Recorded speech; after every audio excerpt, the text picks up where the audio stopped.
ये भाजपा की सरकार में युवाओं का क्या हाल है वो आपको इस वीडियो को देखने के बाद समझ में आ जाएगा। ये अगर आपको कहीं पर अभी, क्योंकि देखिए बोलबम का भी समय आ रहा है, उसके अलावा अयोध्या धाम का यात्रा हो गया और उसके अलावा प्रयागराज में महाकुंभ हो गया, जहां पर कि आपने देखा कि किस तरह से सरकार प्रशासन के लोगों के द्वारा फूल बरसाए जा रहे थे। लेकिन जब आप रोजगार मांगने जाते हैं, जब युवाओं को उनकी माँ का दर्द समझ में आता है, बहन की शादी का दर्द सताता है, पेट का भूख सताता है, घर का चूता हुआ जो छत होता है, टपकता हुआ छत होता है, वो दिखाई देता है, तो उसके बाद अपने जो 10 साल 15 साल 20 साल की मेहनत का एक जो कागज यानी कि सर्टिफिकेट का टुकड़ा होता है, उसको लेकर आते हैं जिला निबंधन कार्यालय। और वहां पर ये राहुल जैसा शख्स जो खुद भी 8-10 हज़ार की वहां पर नौकरी कर रहा है, लेकिन उसके बावजूद अब इसकी हनक को देखिए कि किस तरह से वह बेल्ट खोलकर लाठी से, डंडे से जो है, जितने भी युवा लड़के हैं, सिर्फ उसकी गलती यही है कि हो सकता है कि वो लोग लाइन में सही से नहीं लगे होंगे, और उस लाइन में सही से नहीं लगने की वजह से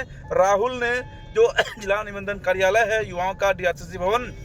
जो पूर्णिया में है, जहां पर कि जॉब मेला लगाया गया था, जिसके तहत कि वो भी प्राइवेट जॉब ही, सरकार के पास सरकारी जॉब तो है नहीं, फैक्ट्रियां यहाँ है नहीं, लेकिन कम से कम जो एक छोटा मोटा जो भी मतलब ऑटोमोबाइल सेक्टर है या अलग अलग सिक्योरिटी एजेंसियां हैं, वो जॉब देती है। तो उस जगह पर लाइन में लगे युवाओं को किस तरह से सरेआम जो है पीट कर बेइज्जत किया जा रहा है, ताकि वो दोबारा रोजगार मांगने के लिए आए नहीं यहाँ पर। और आप इस वीडियो को अगर आप शेयर करेंगे तो ये राहुल जैसे शख्स की जो मनोबल है, जो मनोदशा है युवाओं को लेकर, वो जरूर जो है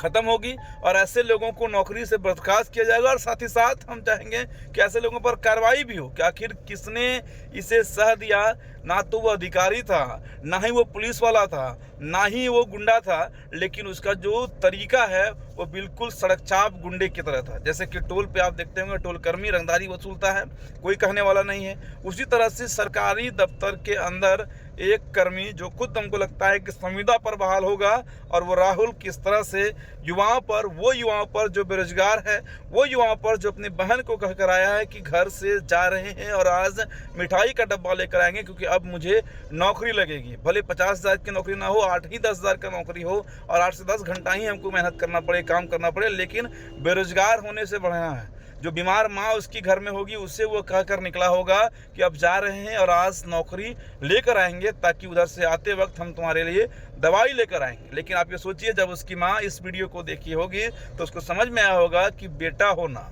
लड़का होना इस हिंदुस्तान में, इस बिहार में कितना बड़ा अभिशाप है, जहाँ पर कि अगर आप लड़के हैं और उसके बाद आपके पास जॉब नहीं है, या अगर आप जमींदार नहीं हैं, तो फिर आपको किस तरह से धक्के खाना पड़ता है, किस तरह से लाठियों का मार सहकर भी आपको अभी से फॉर्म अप्लाई ही हो रहा है, जॉब के लिए एप्लीकेशन ही डाला जा रहा है और अभी उसे मार खाना पड़ रहा है। और लोग या मीडिया या जो भी यहाँ के नेता हैं वो ये कहते हैं कि बिहारी बिहार से बाहर पिटाता है, बिहार से बाहर पिटाता है, ये 100% सच है। लेकिन यहाँ पर अपने ही जिला में अगर बिहारी पिटाए, युवा पिटाए, और उस पिटाने के बाद भी युवा चुप है, तो बस इसलिए चुप है क्योंकि उसकी पेट की जो भूख है वो बहुत ज़्यादा बढ़ गई है। वह खेतों में काम नहीं कर सकता है क्योंकि सरकारी सिस्टम, विद्यालय ने ये सिखाया है कि भैया खेतों में किसान वो काम करते हैं जो अनपढ़ होते हैं। अब वो मैट्रिक इंटर कर बैठा हुआ है, ग्रेजुएशन कर बैठा हुआ है, पीजी कर बैठा हुआ है, बीटेक कर बैठा हुआ है, और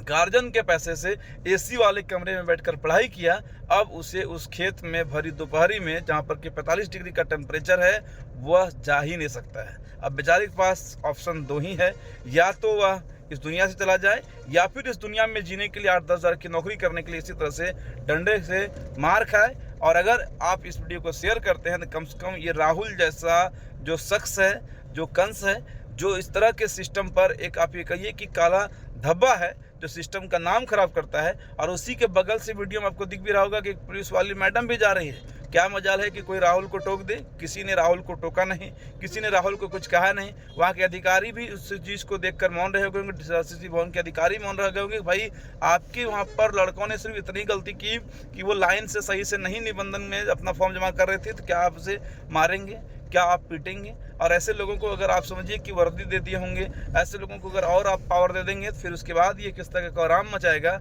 ये आप अंदाजा लगा सकते हैं। इसलिए ऐसा ना हो, बिहार की युवाएं शर्मिंदा ना हो, अपने माँ बहन के रोजगार के लिए, बेटी का भविष्य के लिए, अपने पिता के दवाई के लिए, अपने दादा का खेत के लिए अगर ये बच्चे घर से निकलकर रोजगार के लिए बाहर निकल रहे हैं और राहुल जैसा शख्स जो खुद भी वहाँ नौकरी कर रहा है वो उसकी पिटाई कर रहा है, तो कहीं ना कहीं ये शर्मनाक है। और ऐसे वीडियो को शेयर करिए ताकि राहुल पर कड़ी से कड़ी कार्रवाई हो सके। जय हिंद।